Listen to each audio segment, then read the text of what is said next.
अब अगले टॉपिक की ओर चलते हैं। हमारा अगला टॉपिक है सेमी ग्रुप।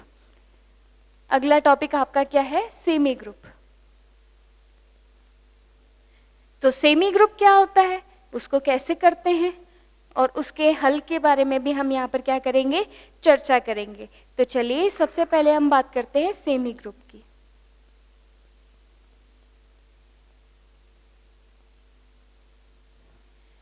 यानी हिंदी में हम इसे बोलेंगे सामी समूह।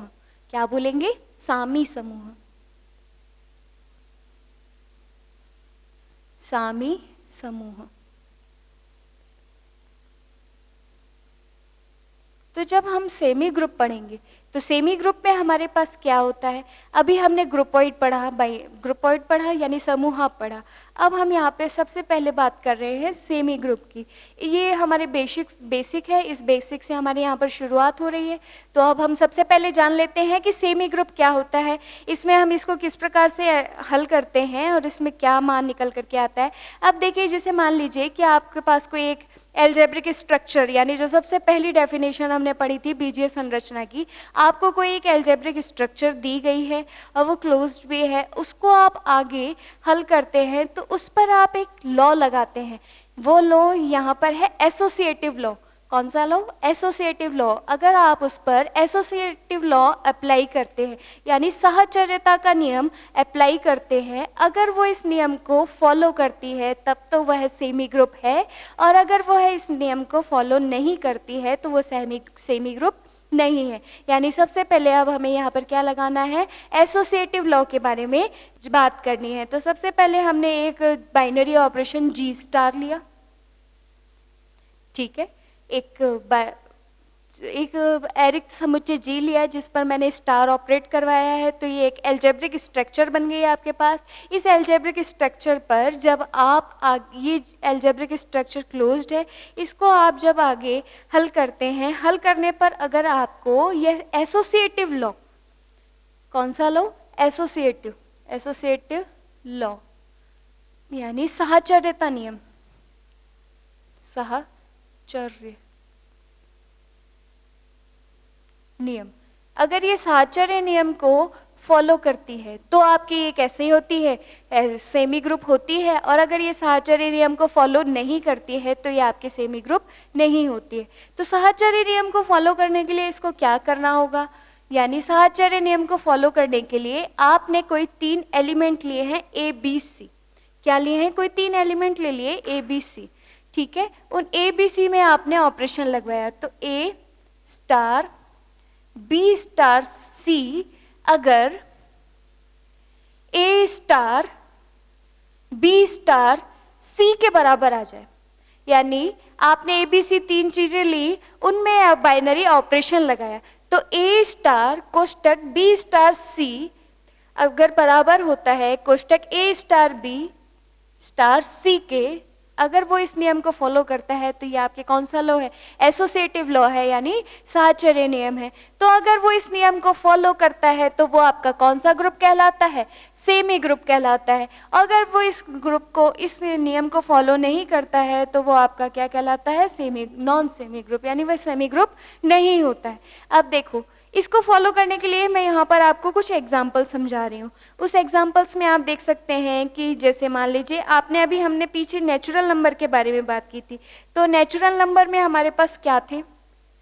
नेचुरल नंबर में हमारे पास जैसे था 1 2 3 एंड सो ऑन, इस प्रकार के नंबर्स थे। इन नंबर्स में हमें सबसे पहले क्या करवानी है? इस प्रकार की एसोसिएटिव लॉ को फॉलो करवाना है। तो मैं इसमें से कोई भी 3 एलिमेंट्स ले लेती हूँ। मान लीजिए कि मैं इसमें से कोई 3 एलिमेंट, जैसे मान लीजिए 1 2 3 ही ले लेती हूँ, ठीक है। मैंने इसमें से कोई एलिमेंट, चलो दूसरे ले लेते हैं, 2 4 7, ये एलिमेंट ले लिए जो कि किसके हैं? नेचुरल नंबर के हैं। इन एलिमेंट्स को लेने के बाद फिर मैं इन पे वापस क्या अप्लाई करवाती हूँ? बाइनरी ऑपरेशंस अप्लाई करवाती हूँ। बाइनरी ऑपरेशन अप्लाई करवाने पर अगर ये फॉलो करते हैं तब तो ये सेमी ग्रुप होंगे, और अगर ये इस प्रकार के बाइनरी ऑपरेशन यानी एसोसिएटिव लॉ को फॉलो नहीं करेंगे तो ये क्या होंगे? सेमी ग्रुप नहीं होंगे। ध्यान रखिएगा, हमें इस एसोसिएटिव लॉ को फॉलो करवाना है। चलिए फॉलो करवाएं। तो तो देखिए मैंने 2, 4 और 7 लिया है, तो इस रूल के अकॉर्डिंग 2 प्लस बाइनरी में, सबसे पहला बाइनरी मैं ले रही हूँ प्लस के लिए, ठीक है, 2 plus 4 plus 7 equals 2 plus 4 plus 7। बताइए जी, बिल्कुल सही कहा, ये इसके बराबर होता है। यानी इसने क्या किया, इस बाइनरी ऑपरेशन ने इस एसोसिएटिव लॉ को फॉलो किया। इस एसोसिएटिव लॉ को जब इसने फॉलो किया तो ये क्या है, आपका सेमी ग्रुप कहलाता है। तो ये बाइनरी ऑपरेशन प्लस के लिए साहचर्य होगा। साहचर्य होने के कारण ये क्या है, आपका सेमी ग्रुप है।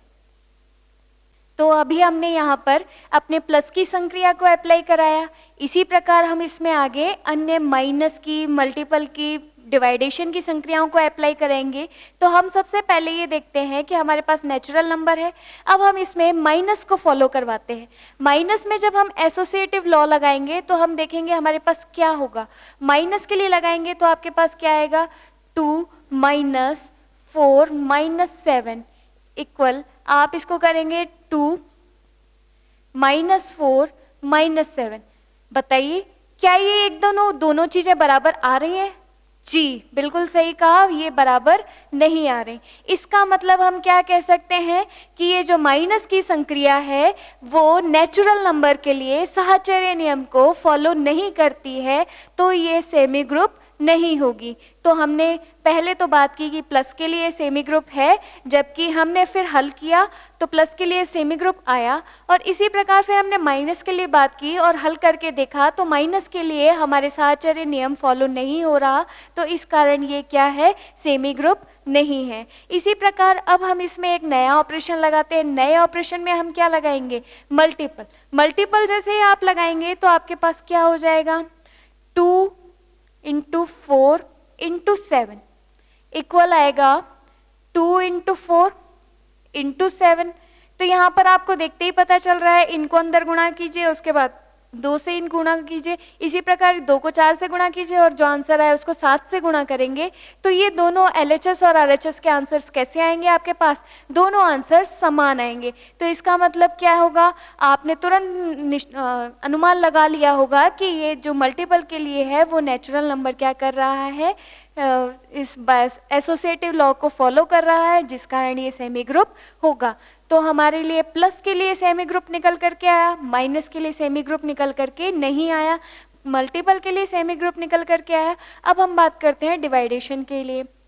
तो डिवाइडेशन के लिए भी आप अनुमान लगा सकते हैं, जैसे ही आप इनको अलग अलग डिवाइड करेंगे तो क्या ये सेमी ग्रुप होगा या नहीं होगा। तो डिवाइडेशन के लिए जब आप इसको हल करेंगे तो कैसे करेंगे, जैसे 2 डिवाइड 4 डिवाइड 7 इक्वल होगा 2 डिवाइड 4 डिवाइड 7।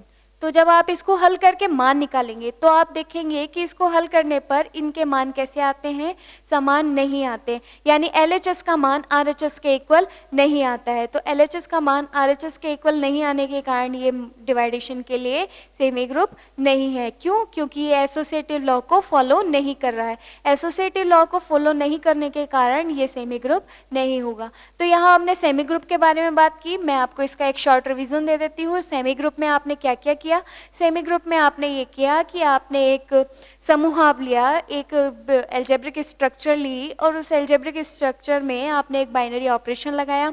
उस ऑपरेशन को लगाने के बाद आपने ये देखा कि अगर हमें वह संख्या वापस नेचुरल नंबर में प्राप्त होती हैं तब तो वे सेमी ग्रुप हैं, और अगर वे नेचुरल नंबर में प्राप्त नहीं होती हैं तो वे सेमी ग्रुप नहीं है।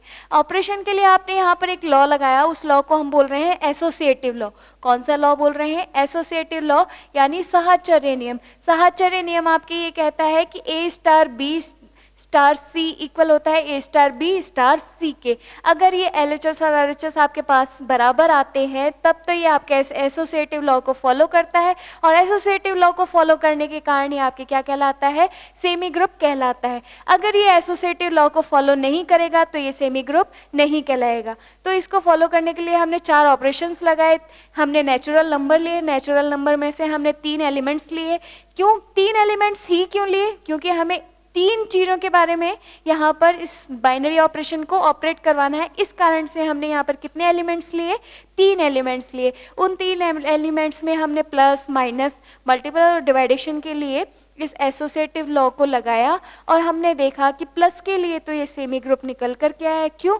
क्योंकि प्लस के लिए इसने एसोसिएटिव लॉ को फॉलो किया, जबकि हमने माइनस के लिए देखा कि माइनस में LHS और RHS इक्वल नहीं आए, तो इसने वहाँ पर एसोसिएटिव लॉ को फॉलो नहीं किया। एसोसिएटिव लॉ को फॉलो नहीं करने के कारण ये सेमी ग्रुप नहीं हुआ। उसके बाद में फिर हमने इसको आगे देखा मल्टीपल में इसने LHS और RHS इक्वल आए, तो इसका मतलब इसने एसोसिएटिव लॉ को फॉलो किया। एसोसिएटिव लॉ को फॉलो किया तो ये सेमी ग्रुप था, जबकि डिवाइडेशन में ये सेमी ग्रुप नहीं था।